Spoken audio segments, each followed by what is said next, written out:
Koba na eraso ere agudie munsem ebro sene abrebia yetena se na yede agudie munsem ebro free sabre kopem se no nsia no e agudie munsem nko a manfo manso na face no efisem mu me ba cho we aye sports premier emrate nyina aye krado na medin de Vincent Forgor transfer stories ahodo na yebebo kwamu yebehwe local stories so enchimuno ene se Chelsea 4 enyadia Wambesanya Brandy friend say Jadon Sancho Masande na back to Manchester United. Details ebo akwemu afei no different stories. Bruno Fernandes deal to Al Hilal no enyadia ebe adwuma na say player nankasa rejected Bruno Fernandes or rejected Al Hilal enyadia woko enti transfer stories ne de edoso me pa cho ne ate say ya be transfer window no from 1st June to 10th June for the FIFA Club World Cup. And what he ebe close no now face no 16th June ya sanso abie na no de September and ebe close no and the players are hodo teams ne penny bia no clubs are hodo na free break bia no se ene wo club transfer amamu a wo chena wo club transfer be bam sanete because period no aso ye pa me ba cho amanfo na essence science latest aba betwim and say Chelsea abarum ewo AC Milan won goalkeeper Mike Menyo and Chelsea for na mo chire mo se mo goalkeeper Rob Sanchez won nya de afei so Jorgensen enso nya de no he say de mu ya nya dependable goalkeeper Mike Menyo of AC Milan for no ti ase nko de ne na Chelsea atadwe enjemu say Enzo Maresca approve of that transfer. And the transfer stories in Makajo says, ne won sanka with team transfers a watchina on Sabeka Adichia Sa Kakra as a team transfers a burum guandia. Definitely, Yabema Robert Oha, what the transfers on Ebamau. Now, Fibia, Akon Kaisa, Medini Vincent Forgor, send me Gankachona. Obey me the messages number 0591228584. 0591228584. Fabra, my yanking kind enva mo. Maybe I got Jiffos Misha, any P capsules when I Daroma. One of them say my idea good munse me bro. I mean come once ga crack and show. Na and I'm say ya de wo hoyi enye enti ebrebia na ese yetu ya de ase. Ohun nipa ya de o nipa ya de papa papa ndi ese yetu ya de ase. Ya de bi te say gonorrhea. Me ba cho eba be ma so a e ma ne bre ye pa. Gonorrhea e ma obe ma mu ye wo ya na obe ma mu hyehye wo ojo nso a wote ya ojo nso a wonya problems no. Na esan so akumu be ma no. Be kumu be ma ne sesi e gonorrhea. So the dia agro be kumu be ma ne sesi e.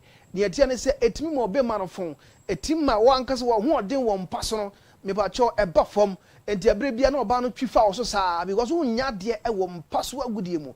Emba so agudie no e ya ho se pe aside the pleasure e de mayen no me ba cho esan so ema awo empomo agudie ye wo bi mu a omo kwase omo de pleasure na and omoko akonya anije no wo mu a ane we hu sepe no na we hu sepe no ha filisa pe biada aside that kind of pleasure no the most important thing especially for married people no awo and this wo ware wo yire ukunu ba be ye ho ade na within 6 months 7 months ye hu se wafunu edo a na ntamuofo na hyase kasa ese de nye 1 year bi mo wo ware wo yire a nye 1 year bi 6 months se won fa fura na ya hyase point fingers ewo oba no so se wo no ana wontimi mfa furu wo ba no na ne wo boni ana wontimi nya bibia se what ya say e ba se be di oba na tem sa meanwhile wo ba no any problem we fertile bibia ko yi obetimi awo make say gro oba na fa ajira kwa akobisam akọ asipiti ama ya check no ahum se otimi fa furu ne mu bema na ono akana na ato akonwam na so akana na ato na so na odi akonwam na bere bia one person be kana sem kan ka bibema na otifie ono ana ne hunsuo no enkwabo na ewo mu no aye mmere ne santi be kan form sa bema na se on toje fast mission P capsules abibia se ka je fast mission P capsules asema na we are making emphasis on fertility. Fertility is important when it comes to marriage. And he say I want ma and so for nkuma fo di o me ye wo no etimi kura kokofo ba foforo ba fi ho aya ne se oba ne dress no ne fie wura so me so no na se ofira kurase a wo ba be ye house girl e wo mo ho tu bi say eh ase na we die house girl die ase so nim se me die mitimi ne mo bebre ye ne mo bebre nti no house girl dey say yin o se hwan ne house girl wo tie wo didi ase ya wontimi wo why tontoro a wosi ya wontimi wo no when e ba be wo no ne na ba be si ukunu so asha se ukunu no be se wo na opel we ade na ba nde o wonye obi a ma me na ade na akokofo we aba wan kan kire me ade no esa me ne me rete fefefe asha se no woni age ukunu baake wa afi be diri ba bi no na abaya na yakofo namba no oba ba yen kondomire nkwan faaro de kusi ukunu ho odware a wode chese antuma ya bonmu te pala bo pala bebre krokitom sa na mo ye no na fe ode na mukunu animu afi obehu na ukunu animu jambim kwakwahye ge ne nchen kakra kra afi obehu na ge na afu adoa wonyem wona wontimi wo obi aba banyem sesi ai o problem ne sen kona kotoje fast mixture NP capsules na no bi no ya duru abeboa na watimi ade wo ho se wo ba na wo fefro be ma no so na wontimi hwe oba na nyense wo de ka che ne se low sperm count no e wadru e ho dru e je fast mixture NP capsules ene beboa be ma no na ne sperm count no atima strong yi pa afei wo bi wo ho awodwo so wo kamu pa ene wo tu kwan a he ka ne begina be ne wo ho ne nyina obesi adwonso obi so kra si dwonso a okogina ho a close to be 1 2 3 minutes na wontimi nwonso wo dwonso no mayo otimi de ne sabo na ta so dwonso no mra obi wo problem wo dwonso ho okogina ho a chelsea na dwonso na ba afi so kra ba ketu ebi osan kotena asira dwonso aka no ento dwonso ntentema enye diabetes ena wo so na dwonso ntentema wo de kotoje fast mission P capsules obi dwonso ne bi mom ka de pe wadro je fast mission P capsules go no ne syphilis na etewo so adware kona kotoje fast mission P capsules ene beboa na wade wo ho se bema afei wo ba bi wo ho a white e wo no so pa wo dress shepe white ntin so fita gu no de bia nka wo no ho ne wro no ho a dam onyina senti asesa kona kotoje fast mission na kekaye sa ne mo nyina mfiri wo so afei ene dane wo ba bi so menstrual pains wo ba no so a na dro je fast mission P capsules o kwa koto no wanom na aboa wo ye ba na me say white na say one treat e be didi mu a ebeboa wo de ne mutokuro ebu mutokuro sa nso a me ba cho wan hwe yi a na wontimi mfafro enti white de enye oba e be free so a je fast mixture P capsules sa do ya daroma ana wona maso ase ma ye de agudie mu nsemi bro me ba cho e be go straight away na afi no ye de amanfo man so nsem na abro na Robert Wia Osman aba emreni ho nti ye be na tentem na amrante na timanya kwan na wonum atimi ade nsem no mu analysis na abro na bibia akon cancer nti je fast mixture P capsules adaroma ene de jumaje ebrewo obekodo aso no akwa kotobi eye du papa me de no na me nom Robert no nom Daniel no nom Osman so sa nom no sa ti ma me Robert nchen na yenko so da we to the foreign stories. Robert. Don't. Akwaba. Yeah. Na apomode no na wo fom. Yes pipe na bie. Oh. Emma ene ade na ba yo sa. Oh, there be nya pipe. Sa. Pipe. O de mi wi amechi. Mate. Enti yanko so da we ni mfansem na mra no aniwo.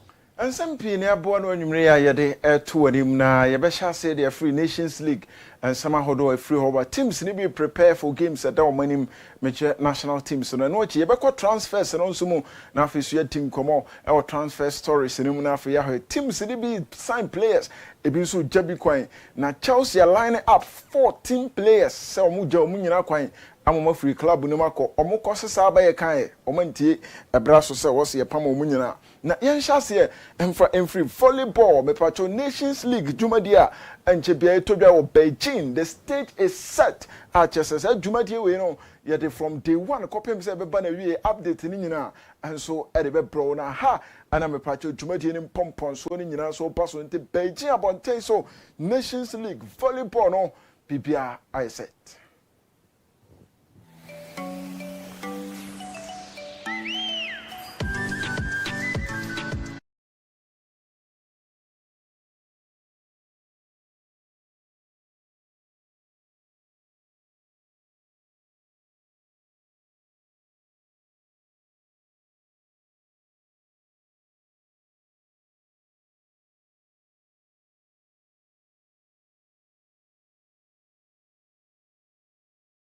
Beijing and me patrol grounds and as a stage and when you be a na had a jumadie ne bekoso ha anti we know a professional na is a countries how do obinya Spain Netherlands mo and what Italy mu nyina so be wuram na omaba be compete my yenko Brazil and I'm said Don Carlo Ancelotti in the players no omo I meeting ni nyina nkomodie wom enso achirim sesese mapa enti also bia nso up and doing what you say ade a mehwehwe free mu hwa ye se ball no ye kwa munkonko ye de mu betimi munko show mu talent and I'm saying amanfo di Brazil for atem say ye ball na sesa ebisi sese ye ntwahu amanfo se oman nkane na nka World Cup no ye ball dia na ye se Brazil for na ekwa akwaje na iwura ana amanfo chirim ababegu ye tim no Carlo Ancelotti any players na kasa chom so omunye wura na mo ball na ana asa die wo omumu no omuntimi nyimpi abonten ti obi ankoe na de obetim no ono nso enkonkoye no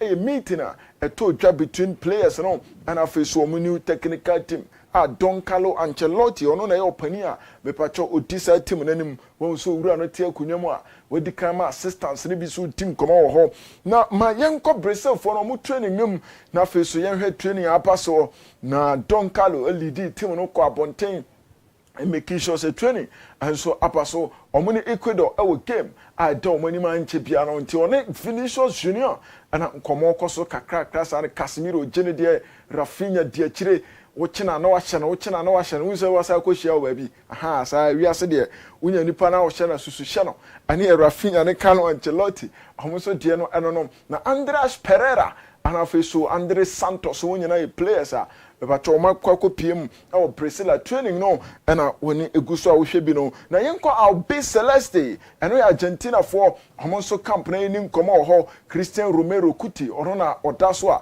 onso wohwe no Leo Andres Messi Kuchitini asaba back until Lionel Scaloni and then Mrantie no this time omanya Messi bebacho training o her spirit and afi so ahofama e wo training ground so ano edin ye papa nti we Argentina for omonso etie no na yenko France o kai say last week ana me be catch say Real Madrid for Salut Aurel, comment ça va? Et toi? Aurélien Chouameni and afi Kylian Mbappé lutinomo ana makwako pie France for no omo national team camp a wo hwe biro na omo kwaje Champions League no so aba Ousmane Dembele I was a Ghana house yenya bie what you say ha you could share boys no na fi Ghana for mo no mo yimfoni na o masensa yama mo sa na obi ampene ba bi fa tie no France for omo tie no na me de ato anim na Roman Abramovich o tie ne nka che na say UK government no threaten so o the Roman Abramovich ebe court na adanti no mo de Roman court no me pa chancellor and official foreign secretary added David Lammy and a chancellor and so your friend Rahel Reeves. The statement about Pontain, almost say the government has a co chimamo, not yen shas yen from free on any statement no come. Say the government is determined to see the proceeds from the sale of Chelsea Football Club reach humanitarian causes in Ukraine. Following Russia's illegal full-scale invasion, also we are deeply frustrated that it has not been possible to reach agreement on this with Mr. Abramovich so far. You know, you're the first side of the statement. You know, now utien komana de kwakosi nyina ne say Chelsea no mo ton ye no me pacho sika free mo buy no omo epeso omo ni Roman reach agreement hom this kan koma Ukraine fo a Roman Abramovich twetwe ne ho. Now also while the door for negotiations will remain open, we are fully prepared to pursue this through the courts if required to ensure people suffering in Ukraine can benefit from these proceeds as soon as possible. Doing a statement that Chancellor Rahel Reeves and her face of Foreign Secretary David Lammy omo ekaboma the PowerPoint Roman Abramovich confess kanebra na emfa nkoma Ukraine for say eno ene nkoma pana Secretary of Defense and say John Haley papa ne dina no atumbi o say he krachi jaskani mo na oya ho say tintin trinti wo no ukura skam den a ene patapa ya na ni petoro mra ane edewro yedo kwa ko gina mra nim na afiso emra sade etse no ene adi yentie Secretary of Defense John Haley. This is part of the frozen assets connected with the Russian state and those who are, like Abramovich, very closely related to the Russian state. These are assets which could be put to use to support Ukraine, and in particular the redevelopment of Ukraine if we can get a ceasefire. And so the Chancellor of the Foreign Secretary are right to say, look, we will take every step, including potential legal action, to make sure that we can make these assets available to support Ukraine in the future. This is part of the frozen assets connected with the Russian state and those who are, like Abramovich, very closely related to the Russian state. These are... Way and openia Repacho Jinam as Secretary of Defense John Haley on one day Samatuja Adafa Roman Abramovich no na mepacho Secretary for Defense UK Tisana Honsem is na say IFAB empanimfo mo yemra adema football ema yetoaso ball game no omo ayen sachira bi e wo mrade bi mu na ni nyina aye Julian Alvarez ne penalty a mepacho against Madrid okoko boy ema ne koye double touch if ase ma ko rule ni out no mepacho mparimfo ade mra aba say eno na eba be guide intima me the next page na fesu ye hwese de mra no ehon sem city obeche wo ha bruta na mepacho lo 10 no sana ehon sem city but unim ma yenko be say the fourth paragraph. Now, so yenim komo ho or say therefore the IFAB would like to clarify the procedures in the following situations.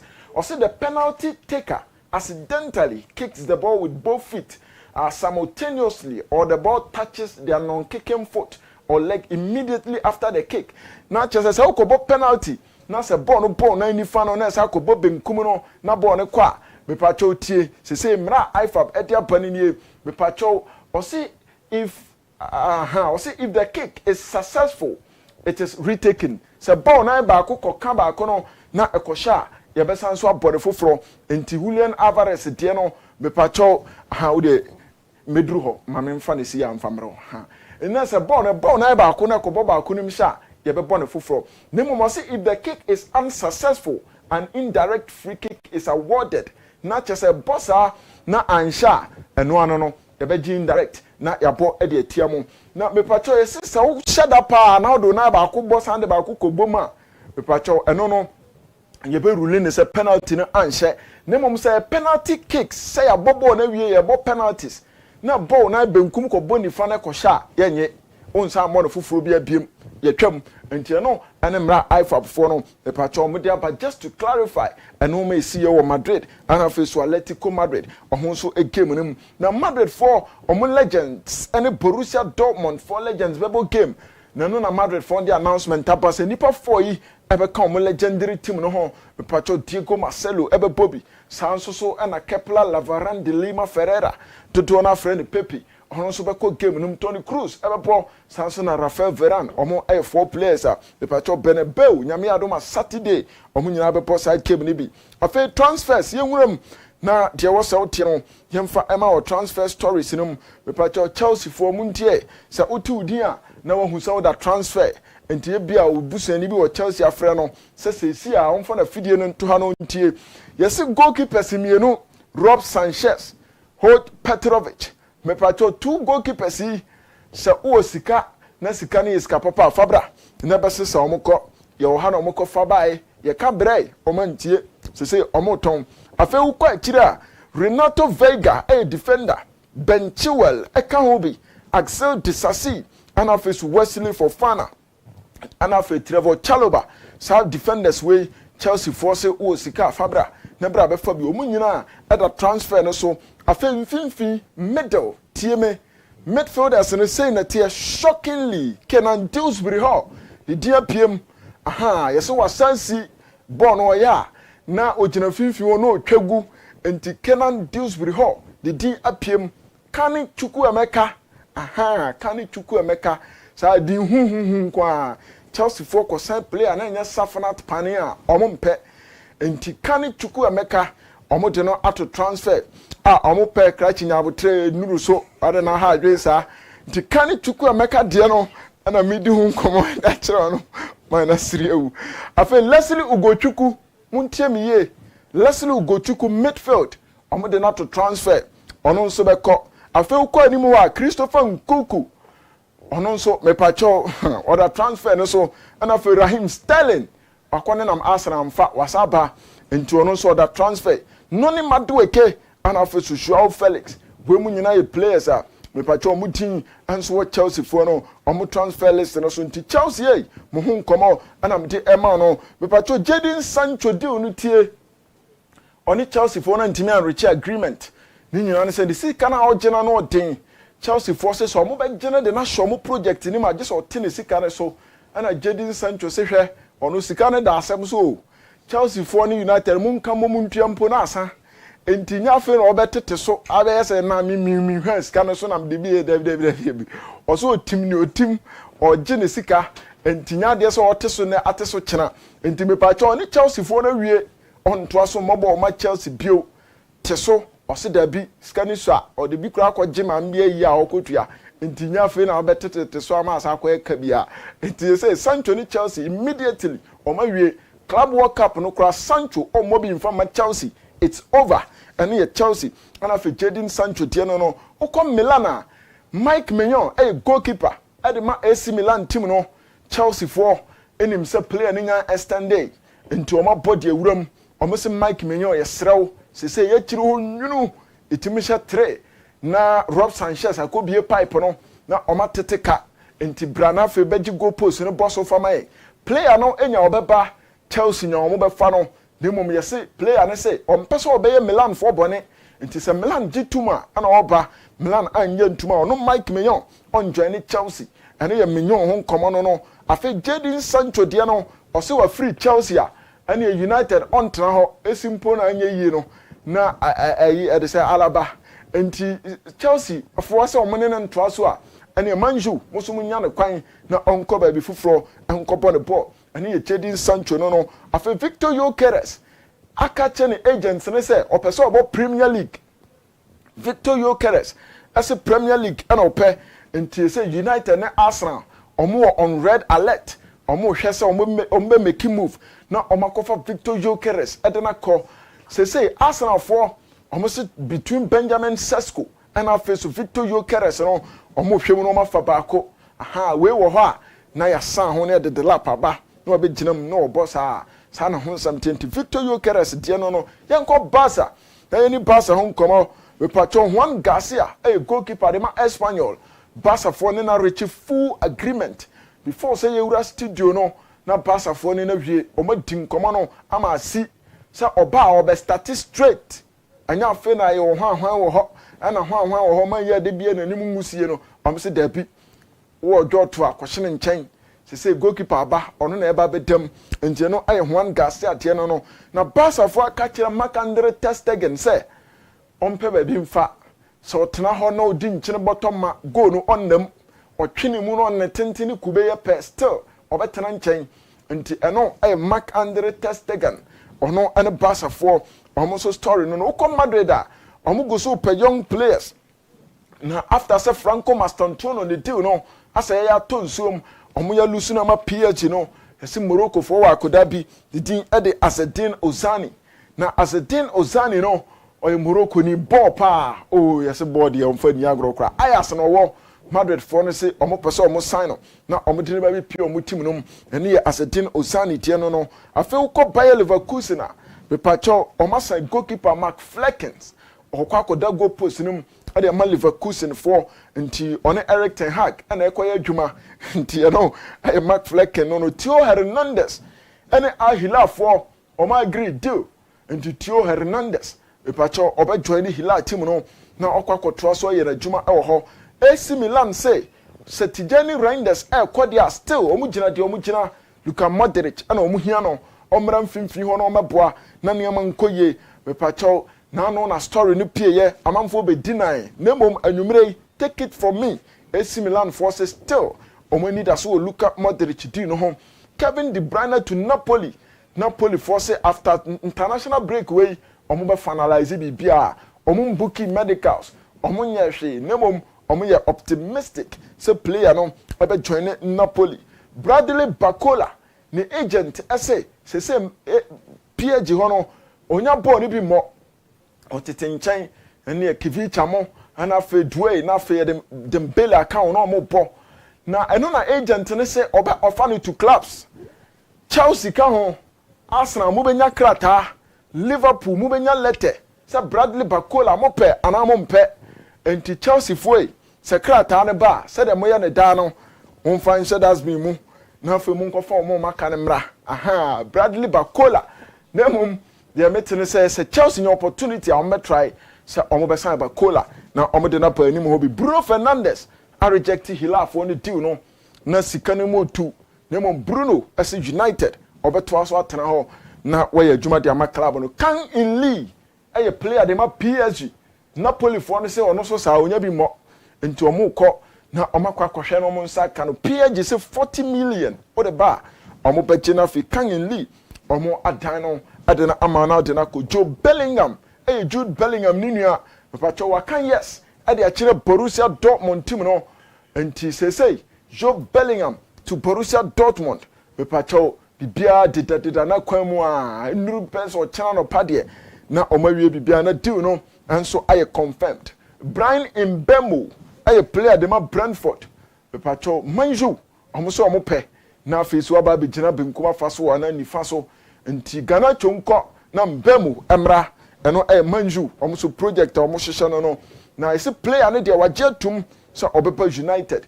nti akasa nkomo abekoso Ranchaki me pacho ono midfielder de ma Lyon na se City for ene ne nkomo no guso kon kakra nemo me se Arne Slot ene ne di nkomo se nkomra Liverpool ene mpanifo no bi ka se da bi Florent Vet ho a je nkonko Faran Cheki ma eno Cheki ne Liverpool so de no Hugo Ekitike Chelsea epe na Ekitike no se Frankfurt for no say 100 million euros wo ska Fabra be fa wo say guti wo player 100 million euros wo sika ko Fabra enti koko maya market Chelsea fans na mo ho no munyina munyi sika kakra kramra na momfa mre me na memfa nko 100 million Hugo Ekitike Chelsea for so men negotiating it down na fe o ma sign o munya ne 80 bia kra o mefa na fe Hugo Ekitike aba na fe Chelsea no aba be boa ma no ma koyi ewusu owunsu we no mo pe enya bakola mo asem na Simeone Inzaghi pacho latest ene se oko Hilal na nyame adom a week mu obesan contract na wo free Inter Milan na akoye adwuma ade ama Al Hilal team no e Saudi Arabia monte so Jeffers Mesha NP Castles adura why mre wo mpamu a wokope bia bopo na se wo so nya mre ba still why adwuma na bibia mfiri mu ma low sperm count kopebi na fe no nom na NCCO na anya o kama pa mi se Todd Bowley mu hia bi aha no mani so no mo nse de hu no ma yisa ni nyina ya na mu nsa yare na bia e be pa bi na e de amane Chelsea for na bibia so so ai fan oba menstrual pains tetewa na wapebi white and a walls of Jeffers Mr.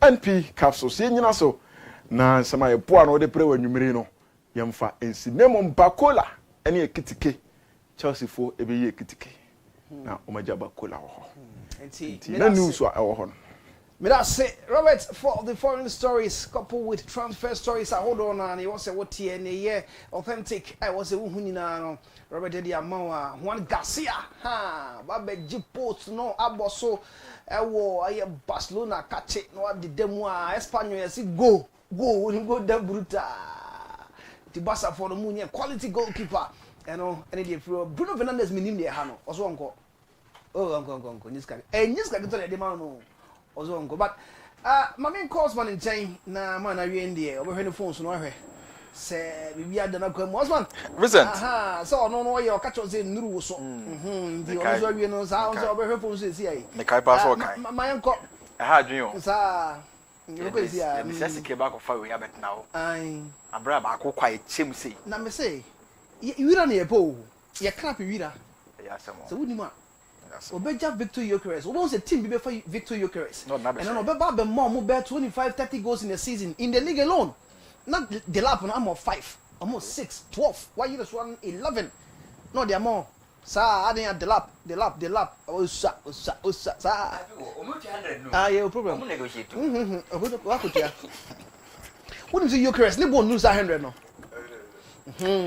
Abusia for em fan nchem our CAF so na CAF e dey we ababont me part we updated FIFA and our club ranking ababont we CAF dey e ho nkomo and media ma me part we updated CAF club ranking na penu for their banwa and ababont utimi sampa team se wa Africa ha abrebia omo na modum to Africa no omo ene dikan ho na media nkomo ma ali for na dikan me part omo 78 points ene krom mienu club defense Mamelodi Sundowns omo no me part so 62 na omo se krom and am yensan club your friends Esperance de Tunis and nine club defense Bekani and afi enum club your friends Simba inside Pyramids and no dey tia na media nkomo e dey amount e wo so no so and anumre na ohwemu a ohun me part 26th position where Ghanaian club na club your friends Dreams for no omo 12 points and media nkomo e dey amount e wo so no so enti we club ranking me part no ya and no babontia na utimi sampa the chance ano enso de ne pa make kan wasem the actual na uram enso CAF Arsenal we CAF Champions League me part of team of the season no eno enso aba na utimi sampa we goalkeepers ahodo monim go nda pa na fe players ahodo o monso no enim go nda na media nkomo the amount e wo so no so ene anumre na goalkeeper odam no goalkeeper odam ema club defense Mamelodi Sundowns me part of defense Ron Williams no on goalkeeper mpeni for ebondin me part we Africa Soccer Zone forum ene diaba Williams ene da goal post nem uko akire wa me part inya 3 defenders e wa akire ho Abranti defense Mohamed Shibi on Asia Kama club defense Pyramids forum and Abranti defense Ahmed Sami Sisi Academy Pyramids and Ayub Abdullah on Asia Kama club defense MC Oje eho ene Osia kan midfielders na Makuma kwa 9 Abranti defense Emam Ashwe on Asia Kama club defense Ali forum and watch no Abranti defense Tibo Mokoena Asia Academy Mamelodi Sundowns na fe Abranti defense Lucas Ribeiro on Asia Kama club defense Sundowns forum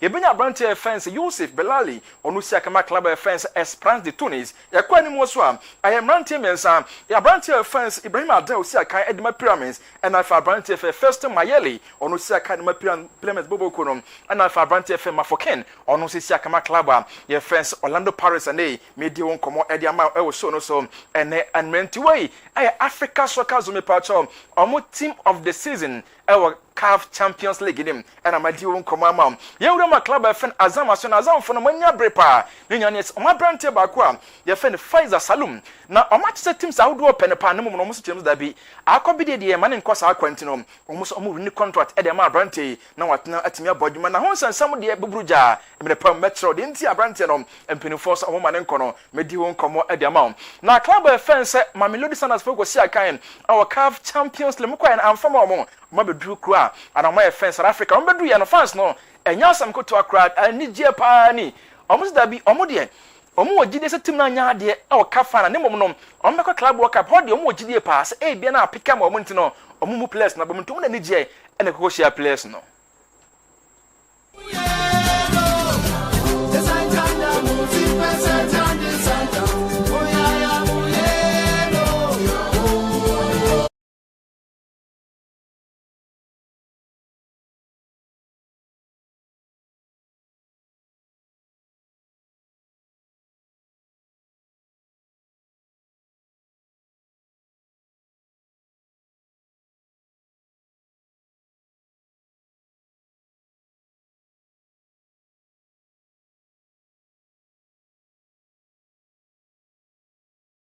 Kama Emma Club, your fans, Sundance for an immediate come Ediamam. Now, assistant coach Emma Mo, a real fans, Steve, Kofella, what didn't come Okakra, Edia Far, or buy any Jia fans Nanya Jufino, or see, that's Passaman to me trophy fans not just some Omdo Timinipa. Great surprise, because obviously coming back at the back of the result, when you are that close, when you come across people who welcome you like this, it lifts you up, and that's sports for you. The beauty of sports, you never know what's going to happen. We regret we didn't bring it for them, but there's always a next time. And was it possible? For sure. Did we do enough? We could have, but where we at is a level of acceptance. Assistant coach at the club friend said Mamelodi Sundowns and to Sunday 21 to me and Yeno Bikogia now or the corner for Bidium Comosa and no air coach friend Steve I compel and some and now a cocotti me part home not someone at the club friend said Mamelodi Sundowns me part home over a friend said Tilipe Mosepe honest what didn't come across at their 4 teams na jepa wa their fans na I am on into actually some power team no almost by a dear bribia team no ehwe. First of all, we love the support you gave us here today. We know that you'll be supporting us on socials, and we appreciate that as well. Some of the games are going to be played at odd hours of the night, so there are going to be some watch parties, night parties. We'll be truly celebrating Sundown style. But what I can say is it's an exciting tournament. It's only going to come around every 4 years. And we don't want to wait another 4 years to make our supporters proud and excited. So we're going to carry the hope and the energy of our supporters, and we're going to make sure that when we leave the States. Tilipe Mochepe, me patron, a chairman at the club offense, Mamelodi Sundowns, Ninsamono, and I could see no. Me patron club offense, Ali for any abre. Almost some make a club walk up into who be here, pa. So much Yamranti, be bet me a bomo, no much Macusia Kayenta Brante from Mahmoud Trazaki. Almost some Rano Sakama club FN Transport, almost on Sam Rafi. Now, Omesia Kama club FN Ali for now, oh, but never is Aqua. Omutuesi kame patron 1.5 million euros and the club FN transport fund before some muja branch on our Kosia Kamomenti was signed to 2030 and was signed a club FN Ali Fonane made you come out Eddie Mount. I was shown us none in Ray. Me patron friends Flavio Amando on a court and my club FN Pedro Luanda or the Omuji League. As I qualify next year, the part of CAF champions name of Juma Obayano and Penfosa Stowe and so many into Moja coach you can so on Kokra. Now for us man they may do come on at the amount I shown so and young for African influence one. Now for Yamna Yanka said Yamia Duma and none of you part of Brown on Swabon. Ghana me part of my team no and I say we are Black Queens of Ghana a Mujina Konopomo border to my friends La Cote d'Ivoire. We are young for the first leg you know I 3-3 into San Net Denom and Basako at 7 p.m. and I gave me a bus of fellas for Benny Stadium Hall and I gave me a bus one day made you come amano and a Ghana me part of Black Queens coach over friends that came last what didn't come on at their first game no. The preparation have been really good. Finally some trainings and meetings together. We only had one before the first game, but now we have been together for a few days, so I think it will help, and I'm really, like always, looking forward to play again. Yeah, we'll do some small changes in how we play, and a couple of changes in the starting 11. We were thinking that we did a few good things, but we also learned from the game, and we think that we can create more chances. Even if we score 3 goals, we think we can create even more chances. We think that we can have more control of the game. So there will be some changes, yes. We felt that we were creating more chances, something where we talked about that we wanted to do, so that was a good thing. But we felt that we were a little bit Kim Last ono ene ye coach at the Black Queens of Ghana we din komo akra at the afa game medom ni Nyankopon ya doma bra no so about 7 p.m. no ehon we ene komo difa ho ane me so me ka bi amonya bi ati na fo wonya bi ahwe o Globe TV so ene anumre na me part we 7th edition at the Impact Football Africa omo ene de Ghana Football Awards no e baso de ne pa we 7th edition e baso onyame adoma akra International Conference Center ho na e baso ye promo kakra na yento aso.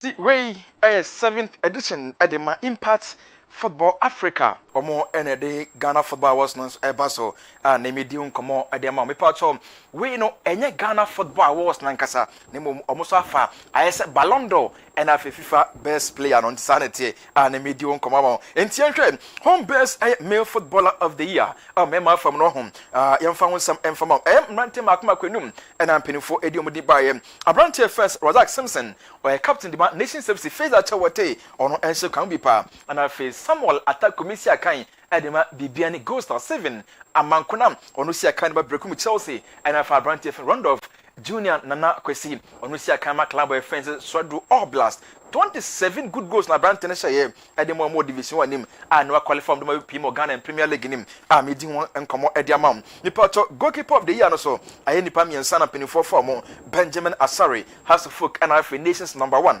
eno achi mano kobisi akan edema club of friends bibiani Gold Stars and afa Lawrence Osei ono esi akama club a ye fence Heart of Lions ne no medi won komo ediamam e wo show no so ye fene nche mi pato female footballer of the year say NCTM abaya fene se aye Mills Bekon ono enso ya abaya mpenifo abone deeper amso ogibia fatana posi akan edma Police Ladies Football Club eno aye de tia ne no medium komo no wachi so abaya first Alice Kusi edin won bi na fe Mary Amponsa Sugar ono so din won bi na medium komo na fe Doris Bodua and ono so kan ho bi aye de tia na fe Ghana Footballer of the Year me patro emrante miensa Antoine Semenyo Thomas Partey and afi Inaki Williams we and in Ranting and something for ebo medim. Now where a best African international footballer of the year. Me patro Ranting and some Mo Salah, Mohamed Salah, and afi Abrante Fe Ashraf Hakimi and sa and a Winsome CTM. When watch Abrante Fe so Grossi and penny for a bonding 2 teams and pa will be can say Obodini class and cry. I bodin say ship de la very fitness Ashraf Hakman Shafiri nti Hakman Shafiri ne sem fifi no and Ashraf Hakimi no and Hakman Shafiri ne sem fifi kama Sunday me di ne ho komo e dia maum e wo show no so ene anumre na yemfa ho ne fansi ho na yemfa ne ntem nsem from dia me pa Mr Simon Ehoma ono ya chairman Edema Western Region Football Association ono a president Edema Basake Holy Stars wodi komo afa na no de see ye biti Holy Stars and afa nation service no also when I just sank on Kasam farm for no moment anam Kata Nations for Trabai no omutwere hye mu say security won sansam na e wo fom pa ama na kwa nipa bi ne omo san kankankofobia o sansam no kwa de o yeso nkasa ne no hon kwa de e wo so be chirim esansam penifo aka say wan kasa otiri ho a eya eyi bone akwanya menim asemi bai me pese me pesa because the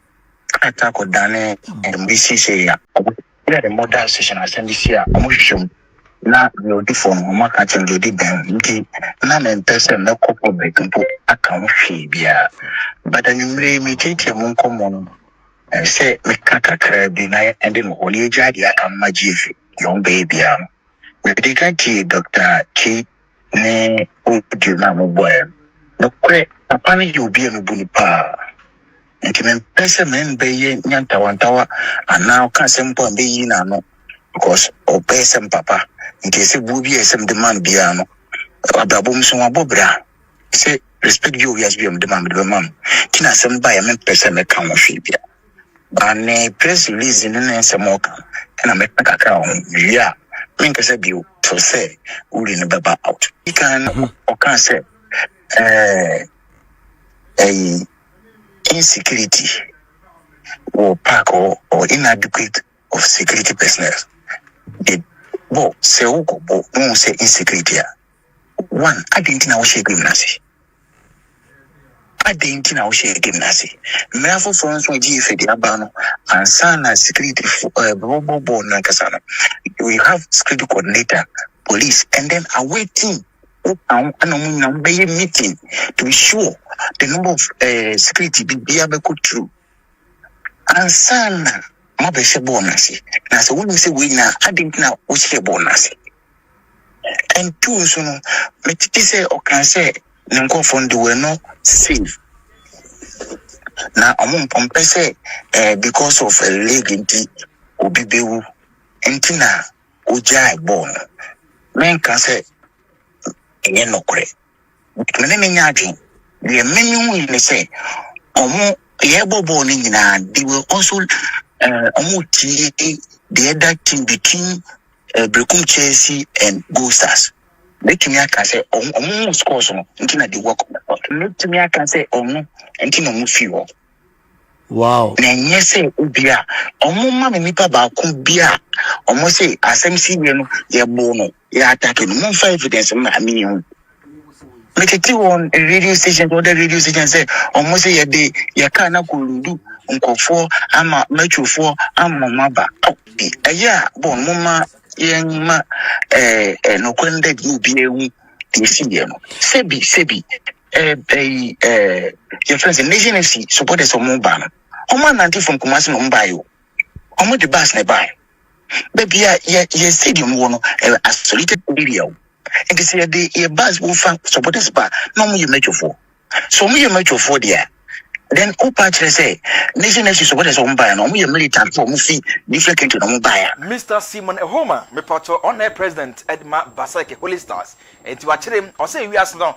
Say one kasa wotrin wa ho ya na etayi wa yibone pantu enoma hodo e course say de ensaka obi on de wa ho bi ne bomo say o video bi na evidence bi a kire say de ensaka obi wo ho a fabra na empenifo entu ho na ma ho ne bomo no on de obetim ne sase ne bu akasa da bi enya de abasabasa bi empenifo ka no eno etimi course ho ha a medi ho komo no o chem say kwan kwa na sanction say afa fo ne mra ho emetwa game no esan si wo phone na all platforms ahodo ho a say game game ebetwa be koso a ya na GF phone tum say game woni na ebetwa no week we mom omodi bae no na game a ebe koso Dreams and Africa Lions and watch no Asante Kotoko any mediema na game bi no we say yekotwa game bi ewo nyina se ho no na eba ne sen kra na Nations for neighbor no mo ne Alpha for neighbor so betwa game no hwan na sanction sa tumi ne edema Alpha for no na de shime kurampo ni say de shime kurampo ni say yenim yenyina say akala na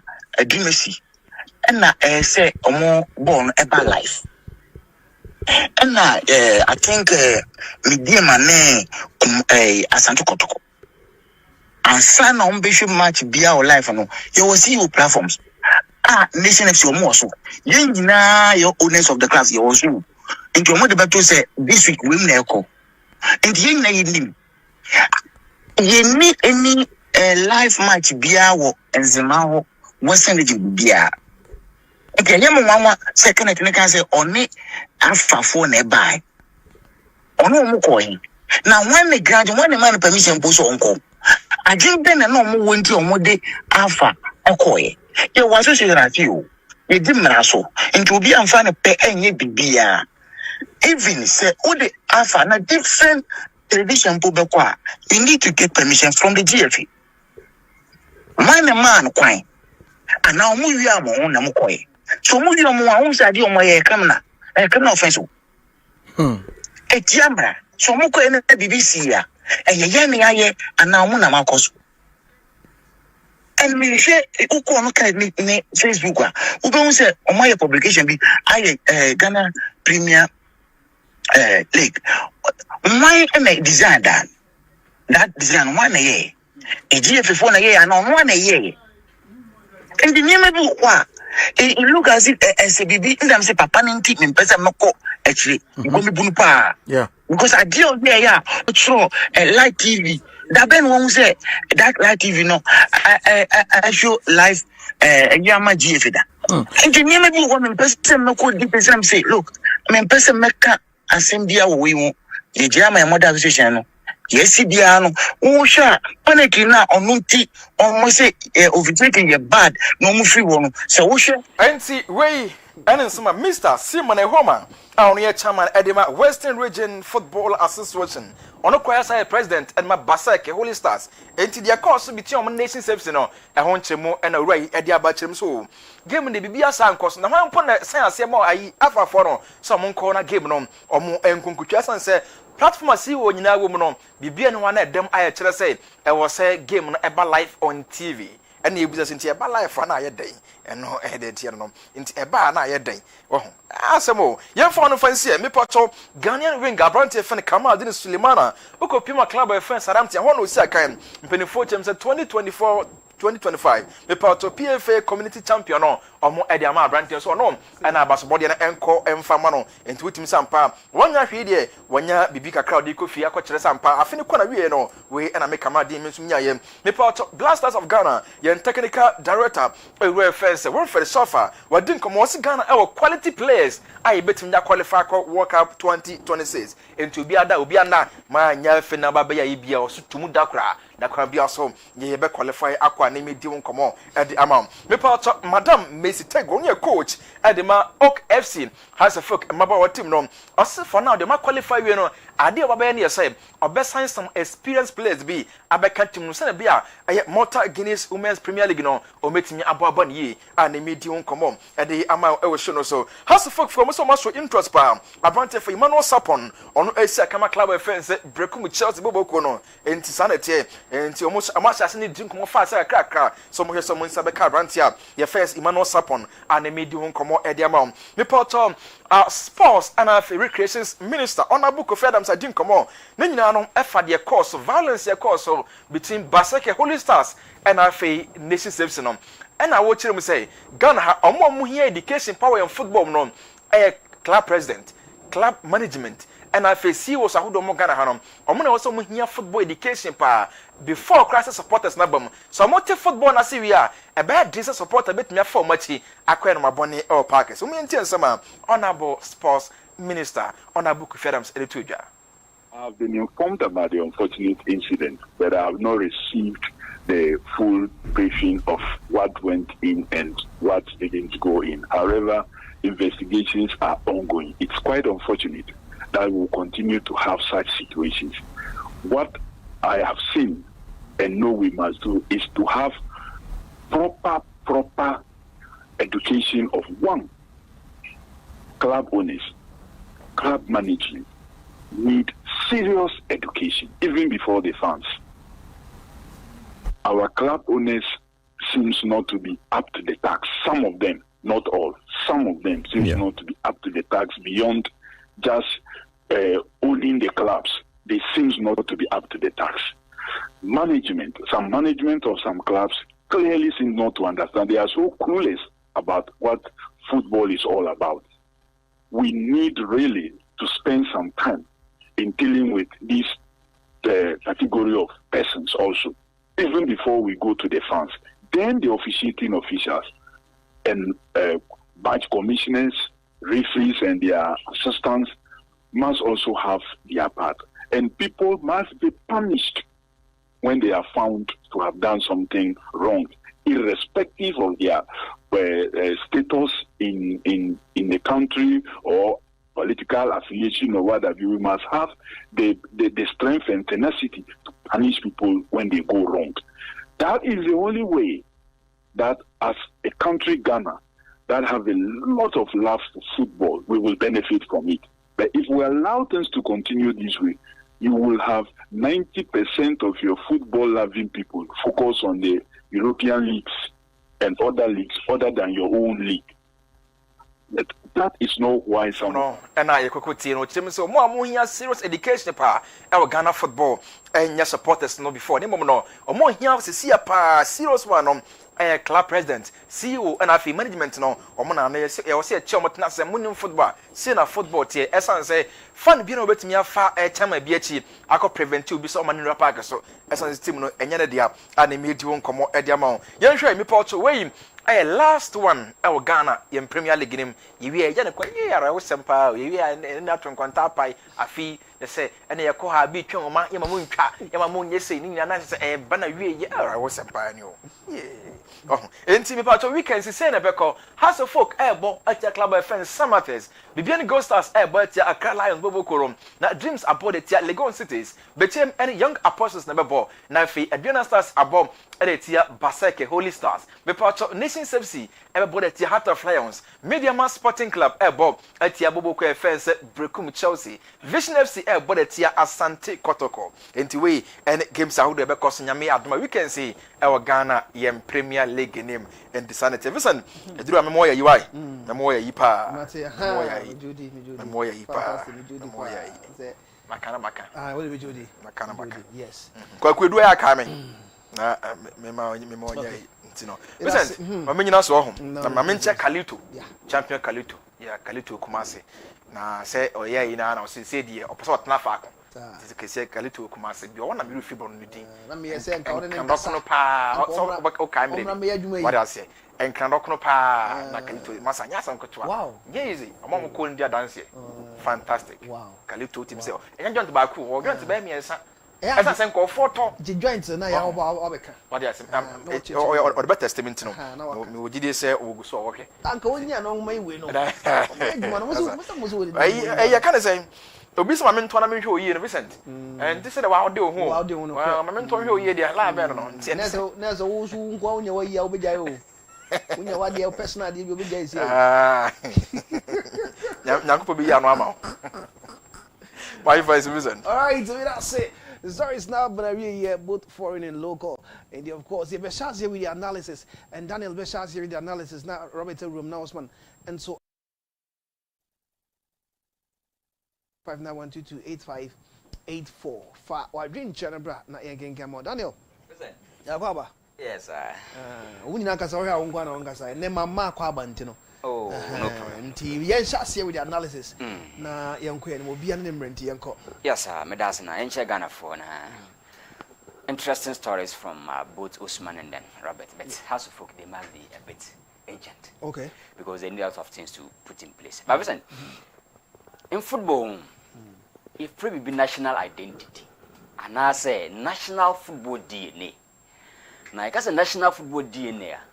A style and I say a brand of football like every nation is different from the other. And so check the aftermath of the Champions League results, Vincent. Actually, Claire say, we a culture. You must give respect to a nation you are coming from and the brand of footballer, that nation you are table. Because 5-0, dear Vincent, against an Italian manager, it tells you say. So we a coach, no matter your pedigree, you must give respect to the kind of nation now who free bano and the kind of DNA stick to their football culture. Maka several times say we are in the scientific world and we are within the scientific football system.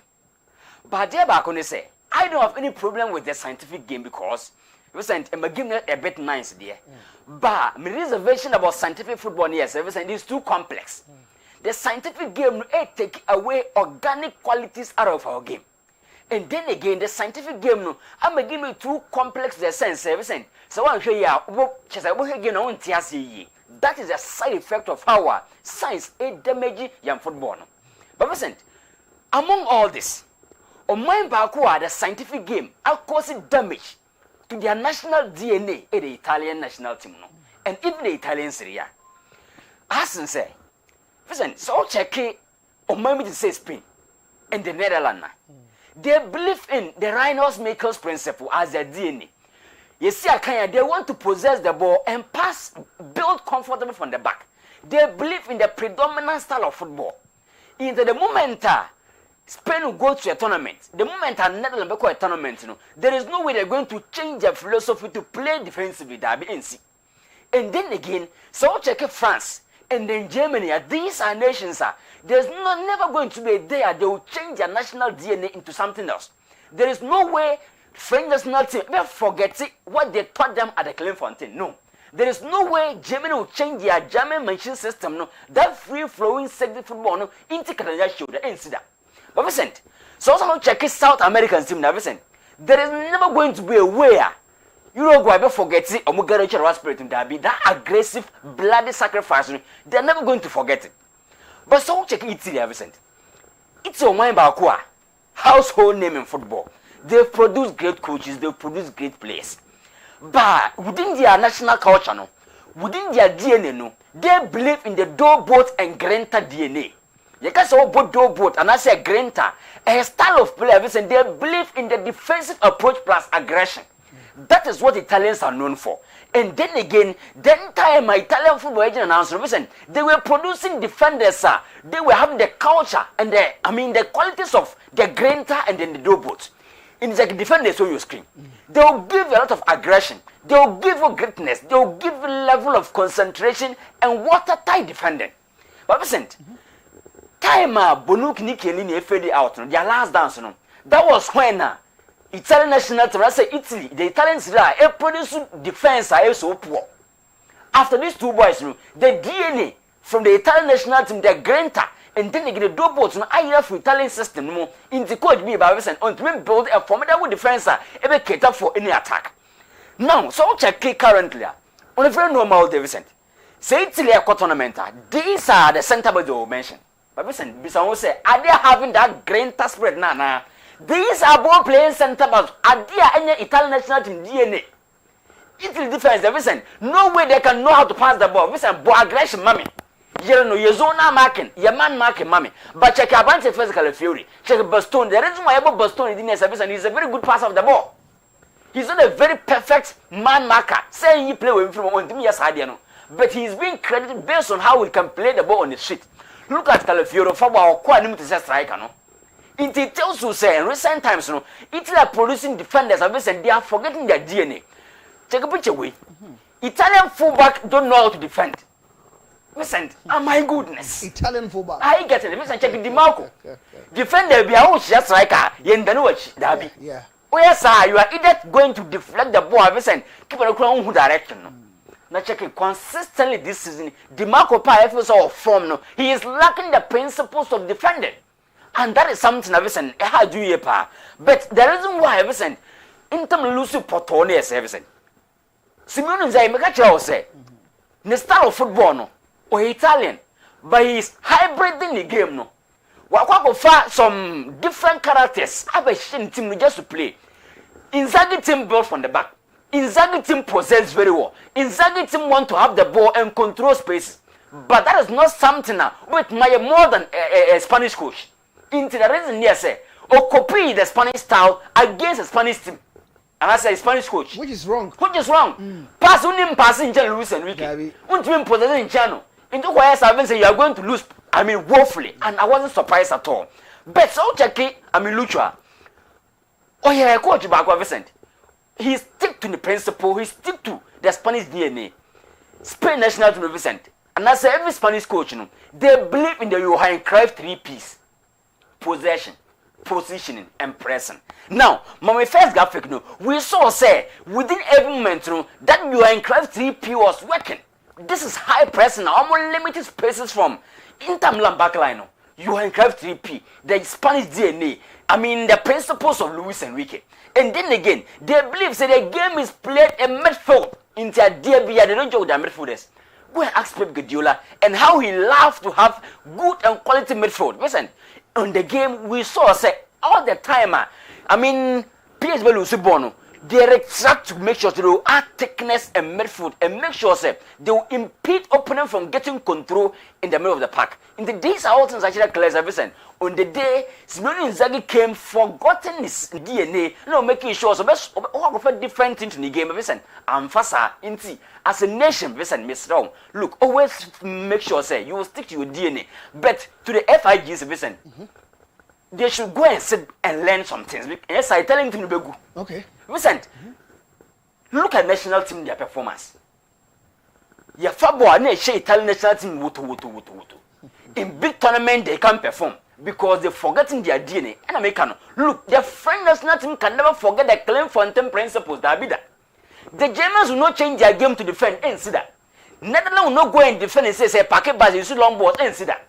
Italy, you are now trying to change from your board granter into possessive football. Listen, in fact, your defenders were not ball playing, Bebre, but this time around they are ball playing. Listen, lapses Bebre. That's one thing that they must learn, and they find out now is posing how. I mean, Italy DNA no I from the game. But listen, I love reading about football Italia. But listen, this national team is losing it in terms of identity. They must go back and come again from that perspective. Over last week, I do Bellingham story no. Yeah. Time I headed to Frankfurt no. Me say Frankfurt a team backwa. They create system to get the best from players. Don't ship players. Na me hopes near say either Beko Leverkusen, Leipzig or Borussia Dortmund. Listen, it's done though. Or Borussia Dortmund, and for me, it's going to be like one of the good deals we will see in the future because